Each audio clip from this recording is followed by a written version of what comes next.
श्री तुलसी महारानी की अनंत महिमा है। उसका कोई अपनी मति से चाहे तो वर्णन नहीं कर सकता है, फिर भी यथामति अनुसार भगवत कृपा से वर्णन करें। तुलसी कोई साधारण वृक्ष नहीं है।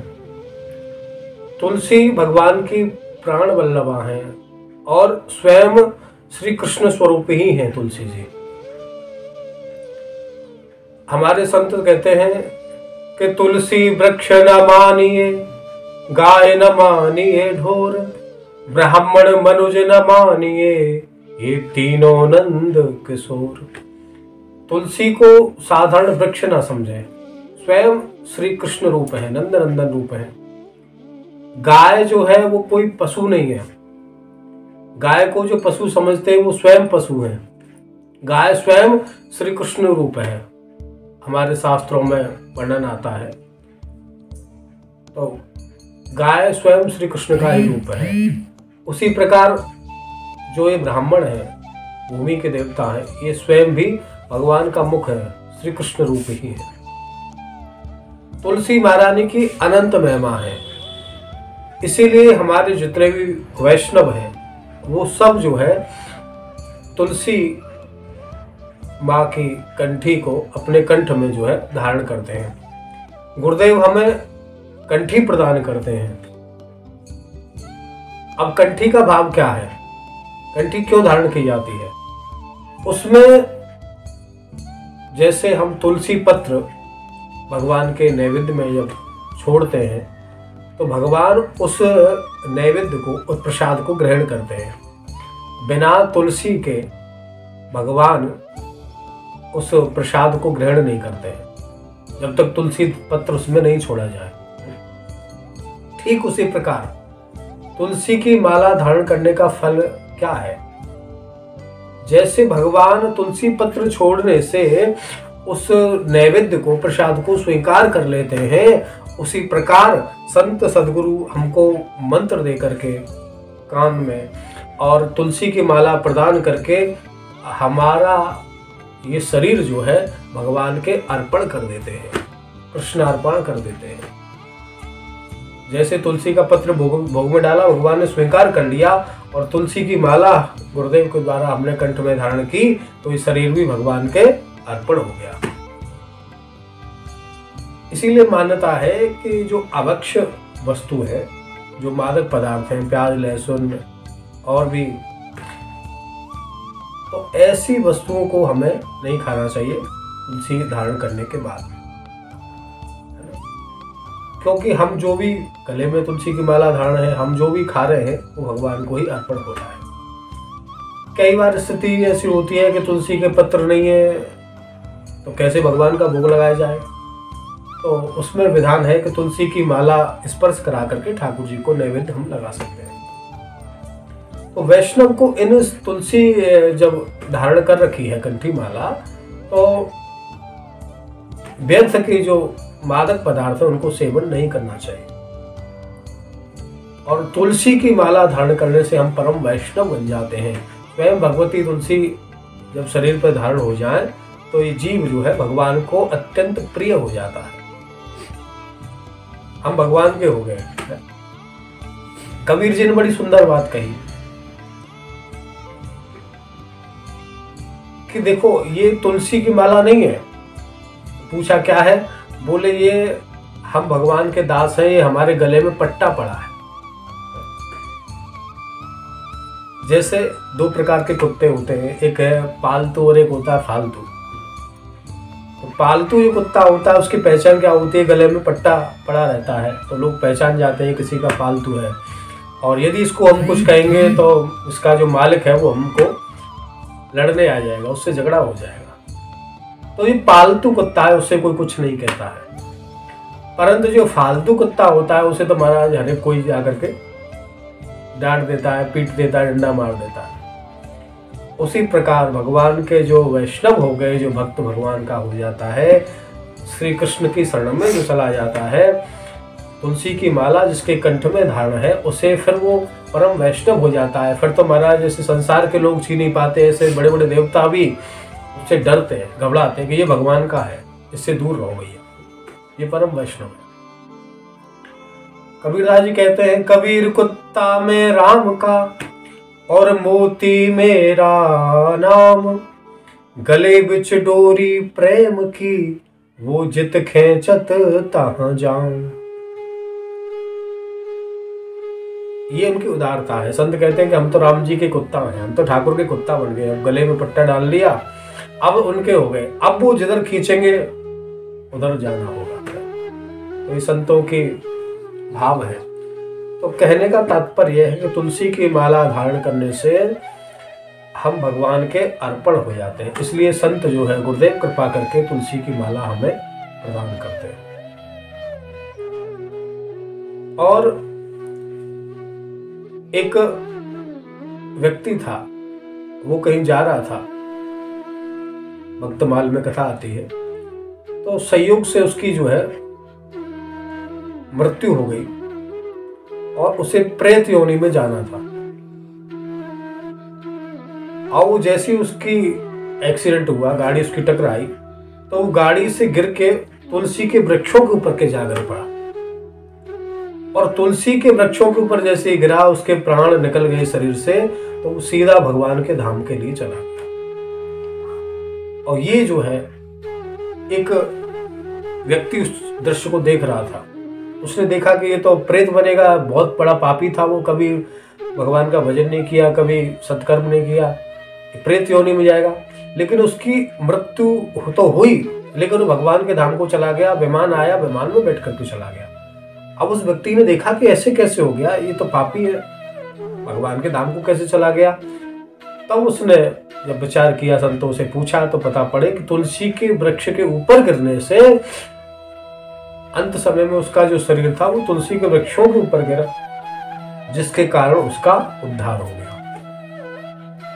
ऐसी जो है वो तुलसी महारानी की कृपा है, स्वयं श्री कृष्ण रूप है। जो वैष्णव उनकी शरण में आ जाता है उसके ऊपर कृपा करते हैं। वैसे तो तुलसी का सेवन नित्य करना चाहिए, तुलसी पत्र का सेवन, और भगवान के चरणोदक की अनंत महिमा है, पान करना चाहिए। और आयुर्वेद में रोगों में भी तुलसी पत्र का बहुत सेवन होता है। जो नित्य तुलसी का सेवन करते हैं उन्हें कोई रोग नहीं होता, उनके सारे रोग, सारे बैक्टीरिया, आजकल जैसे कि ये महामारी चल रही है, तुलसी का पत्र सेवन करने से हमारी जो सारी बीमारी है, जो वायरस है, वो नष्ट हो जाते हैं। अनंत महिमा है तुलसी दल सेवन की। तुलसी दल को जैसे कि मान्यता है, उसको दांतों से चबाना नहीं चाहिए, क्योंकि तुलसी दल एक तो पहली बात तो भगवान का प्रसाद है, तो दूसरी बात उसमें वैज्ञानिक दृष्टि से देखो, हमारे शास्त्रों में जितने भी चीजें हैं वो केवल कपोल कल्पना नहीं है, उसके पीछे कहीं ना कोई वैज्ञानिक कारण भी है। जैसा कि हमने तिलक के बारे में पहले बताया था, एक दिन तिलक लगाना चाहिए, तो उसमें तिलक लगाया जाता है यहाँ, तो तिलक यहाँ लगाने से जो हमारे चक्र रहते हैं वो जागृत हो जाते हैं, वैज्ञानिक कारण भी है। बाकी अन्य कारण तो हमने बताए थे। तो कहने का तात्पर्य है, तुलसी की माला, अब रसखान जी देखो यमन थे, मुसलमान थे, तो रसखान जी महाराज तो महाराज कई किलो तुलसी के जो है बड़े बड़े मोटे मोटे माला, 200 कुंटल का वर्णन बताते हैं संत लोग। 200 कुंटल जो है तुलसी की माला शरीर पर धारण करते थे। तो किसी ने पूछा कि ये सब हिंदू लोग जो हैं, वैष्णव जन हैं, वो तो केवल 1-2 माला ही पहनते हैं, पर आप तो महाराज पूरा वो लेके चलते हो, इतना माला क्यों पहनते हो उतनी? तब उन्होंने बड़ी सुंदर बात कही, बोले भैया ये तो सब भगवान के प्रिय हैं और इनका काम तो एक तुलसी की माला से हो जाएगा, परंतु मैं तो इतना बड़ा पापी हूँ, मेरा काम जो है, देखिए यदि ज़्यादा वजन हो तो फिर उसको पार करने के लिए नौका भी फिर बड़ी चाहिए, जहाज चाहिए फिर। तो बोले पहले से इतने पाप हैं, अधम जाति में जन्म लिया है, तो हमारे तो पाप इतने हैं, हमें तो पार करने के लिए एक आध माला से काम नहीं चलेगा, हमें तो अनंत मालाएं तुलसी दल की धारण करनी पड़ेगी। तो ये उनका एक भाव था। तुलसी भगवान की परम प्रिया है। मृत्यु काल में जिसके शरीर में तुलसी की माला और चंदन का संपर्क रहता है, देखिए वैष्णव को मस्तक पर तिलक धारण अवश्य करना चाहिए, ऊर्ध्वपुंड धारण करना चाहिए।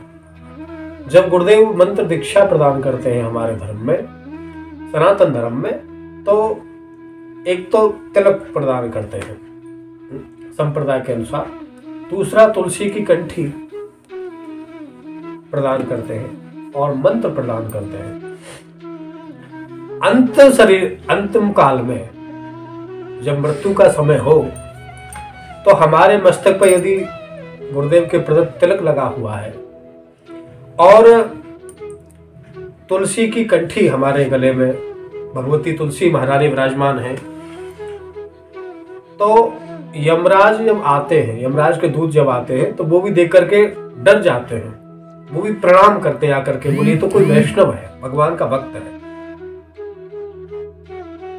तो मृत्यु काले संप्राप्ते तुलसी तरु चंदनम भवेच्च तस्य गृहे तु हरिर भूत्वा हरिम ब्रजेत। पद्म पुराण में वर्णन आता है कि मृत्यु के काल में जिसके शरीर पर भगवान का तिलक एवं तुलसी भगवती कंठ में धारण है, संपर्क में रहता है इन दोनों के में, तो वह स्वयं भगवत स्वरूप होकर के भगवान को ही प्राप्त करता है। फिर यमराज के दूत भी उसे ग्रहण नहीं करते। यमराज जी की आज्ञा है, क्योंकि यमराज जी परम भागवत है। भागवत में 12 महापुरुषों में यमराज जी भी है, धर्मराज जी भी है। तो भगवान की जो महिमा है वो जानते हैं। उन्होंने कह रखा है यदि भैया कोई वैष्णव है, तुलसी कंठी माला धारण कर रखी है, तो उसको तो प्रणाम करके आ जाना। वो फिर हमारे यहाँ आने का अधिकारी नहीं है, वो तो भगवत धाम का ही अधिकारी है। हरिर भूत्वा हरिम ब्रजेत, वो स्वयं श्री कृष्ण रूप हो जाता है अंत समय में, जिसके मस्तक पर तिलक और तुलसी की माला धारण है। और तुलसी कानने जानतो यदि मृत्युर्भवेत् कवाचितः सा निर्भृत्तया यमं पापी लीलयेव हरिं ब्रजेत। शुद्धि तत्व में वर्णन आता है, कदाचित तुलसी के वन में किसी पापी की, कितना भी पापी हो, उसकी मृत्यु हो जाए तो वह यम को भयभीत करता हुआ लीला पूर्वक प्रभु के धाम को ही जाता है। जैसा कि अभी मैंने बताया था, पापी था जिंदगी भर, उसने पाप किए, अंत में संयोग ऐसा हुआ, कृपा भगवान की समझिए, उसकी मृत्यु हुई तो तुलसी के वृक्षों पर जाके गिर गया। तो यहां भी यह वर्णन आता है कि कितना भी पापी है, यदि वो कदाचित तुलसी के वन में उसकी मृत्यु होती है तो वो भगवान की लीला में ही प्रवेश कर जाता है। और मृत्यु के समय जिसके मुख में प्रयाण काले यशा से दीयते तुलसी दलम निर्वाणम याति पक्षिंद्र पाप कोटि विमुच्यतवा। गरुड़ पुराण में पूजा प्रकाश में वर्णन आता है कि जीव की मृत्यु हो रही हो, जब दिख जाए कि इसका अंतिम समय है, तो उसके मुख में जो है तुलसी दल डालना चाहिए। और उसके मुख में तुलसी दल दिया जाता है, वह चाहे कितना भी पापी क्यों ना हो, वो मोक्ष को प्राप्त करता है। और सालग्राम भगवान को तो देखिए, भगवान का रूप ही सालग्राम है। पुराने प्राचीन समय में मूर्ति तो होती नहीं थी, तो सालग्राम जो है वो स्वयं श्री कृष्ण रूप है, स्वयं नारायण रूप है। उसमें प्राण प्रतिष्ठा की जरूरत नहीं है। जैसे नर्मदेश्वर महादेव जो है, नर्मदा जी में से जो प्रागट्य होता है, उनमें भी प्राण प्रतिष्ठा की आवश्यकता नहीं होती है। ठीक उसी प्रकार सालग्राम भगवान जो गंडकी नदी में प्रकट होते हैं, उनमें भी प्राण प्रतिष्ठा की आवश्यकता नहीं है। और सालग्राम भगवान को तो अत्यंत प्रिय क्या है? तुलसी महारानी। तुलसी सालग्राम जी का विवाह होता है ना, तो भगवान के ऊपर जो है चंदन लगा करके तुलसी पत्र निवेदन करना चाहिए। सालग्राम सला यत्र तत्र सन्निहितो हरि तत्सानिध्यो तयेत प्राणान याति विष्णु परम पदम। सालिग्राम जी की शिला में भगवान नारायण की नित्य सन्निधि रहती है।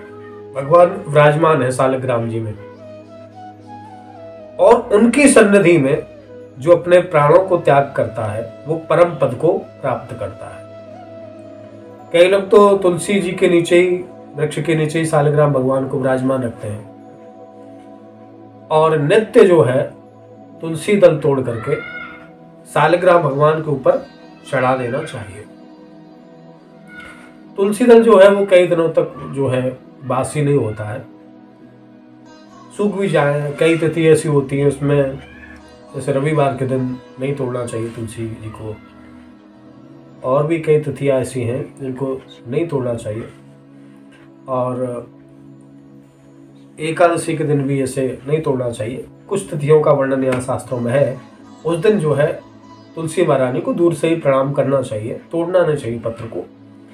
अब कई बार बोले क्या करें, फिर तुलसी पत्र भगवान के नैवेद्य में तो डालना आवश्यक है, क्योंकि बिना उसके ठाकुर जी का भोग नहीं लगेगा, तो ठाकुर जी भूखे रहेंगे, ऐसी भावना है। तो क्या करें, तुलसी दल टूटा नहीं, तो जो टूटे हुए पत्र नीचे गिरे रहते हैं उनमें से आप उठा करके तुलसी दल भगवान को अर्पण कर सकते हैं। तो नित्य स्नान करा करके जो भगवान का चरणोदक है उसको पान करना चाहिए, और तुलसी दल का पान करना चाहिए। तुलसी दल भगवान के सालिग्राम के ऊपर चढ़ाना चाहिए। केवल सालिग्राम भगवान पर चंदन लगा करके स्नान करा के तुलसी दल आपने चढ़ा दिया तो भगवान की पूजा हो गई बस। सबसे प्रिय यदि भगवान सालिग्राम को कोई है तो वो तुलसी पत्र है। जब तक सालिग्राम भगवान के ऊपर तुलसी दल नहीं चढ़ाओगे तब तक पूजा पूरी नहीं होगी। यदि अंत काल में सालिग्राम शिला का जल लेकर के एक बूंद भी जीव पी लेता है तो वो सारे पापों से मुक्त होकर के वैकुंठ धाम के लिए चला जाता है। ऐसा गरुड़ पुराण में वर्णन आता है। सालिग्राम शिला तोयम या पिबेत बिंदु मात्रकम, बिंदु मात्र एक बूंद पी लो बस, बिंदु मात्रकम सर्व पाप विरर मुक्तो वैकुंठ भवनम ब्रजेत। वो सीधा जो है भगवान के धाम को ही जाता है। तो यहाँ कहने का अभिप्राय यही है कि तुलसी की माला हम अवश्य अपने गले में धारण करें, क्योंकि क्षण भंगुर तन का विश्वासा, शरीर क्षण भंगुर है, इसमें कोई भरोसा नहीं है कब जीवन की शाम हो जाए। यदि हमारे कंठ पर तुलसी की माला है और प्राण यदि निकल जाए तो भगवत धाम के लिए जाए। इसलिए वैष्णव हमारे नित्य तिलक लगाते हैं, नित्य तुलसी की माला धारण करते हैं। और ये एक बड़ी सुंदर बात जो है, कई लोग प्रश्न करते हैं कि जैसे स्त्रियों को होता है रजस्वला के टाइम पे तो हाँ, क्या अपवित्र होती उसके लिए भी जैसे हमारी माताएं बहनें प्रश्न करती हैं कि जो 4-5 दिन स्त्रियों का, माताओं का रहता है रजस्वला, तो उस समय आपको ठाकुर जी की सेवा जो है वो वर्जित है। उस समय आप ठाकुर जी की सेवा से दूर रहें, घर के जो पात्र हैं उनका भी स्पर्श ना करें, एकांत में रहें। और माला की जो माताएं प्रश्न करती हैं माला उतार में, तो देखो तुलसी महारानी जो है वो कभी अपवित्र नहीं होती। वो माला उतारने की आपको आवश्यकता नहीं है, वो माला आप पहन कर रखिए। अब कई बार घर में कोई शांत हो जाता है, सूतक है या पातक है, कोई बच्चे का जन्म हो गया, सोवर है, उसमें बोले क्या करें, तुलसी की माला अपवित्र हो गई। देखिए उसमें प्रश्न संत लोग बताते हैं, संतों का मत है कि तुलसी की माला में जो धागा होता है, तुलसी तो पवित्र है, तुलसी महारानी तो संसार को पवित्र करने वाली है, स्वयं भगवान है। जैसे भगवान नित्य है, नूतन है, नित्य चिन्मय है, वैसे ही भगवान की कृष्ण रूप होने से तुलसी महारानी में कोई दोष नहीं है। दोष किसका होता है, जो अंदर तुलसी की माला में जो धागा है, अब पहले के ज़माने में सूती धागा जो है होता था तो वो अपवित्र हो जाता था, तो धागा उसका बदल लें। और वैसे आजकल तो एक प्लास्टिक का धागा जो है आता है कंठियों में, तो उसमें तो कोई दोष नहीं है। तो धागे में यदि दोष हो जाता है, क्योंकि वो वस्त्र का है, सूती है, इसलिए, बाकी तुलसी महारानी में तो कोई दोष है नहीं। और कंठी उतारने की आपको उस समय 4-5 दिनों में, आप अशुद्ध अवस्था में हैं, अशोच अवस्था में हैं, तो आप कंठी को धारण कर रखें, उसमें कोई दोष नहीं। और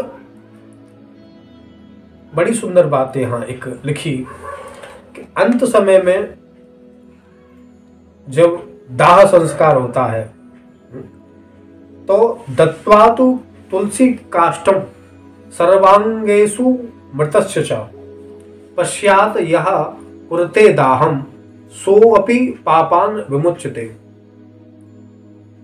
तुलसी काष्ठस्य दग्धस्य न तस्य पुनरावृत्ति।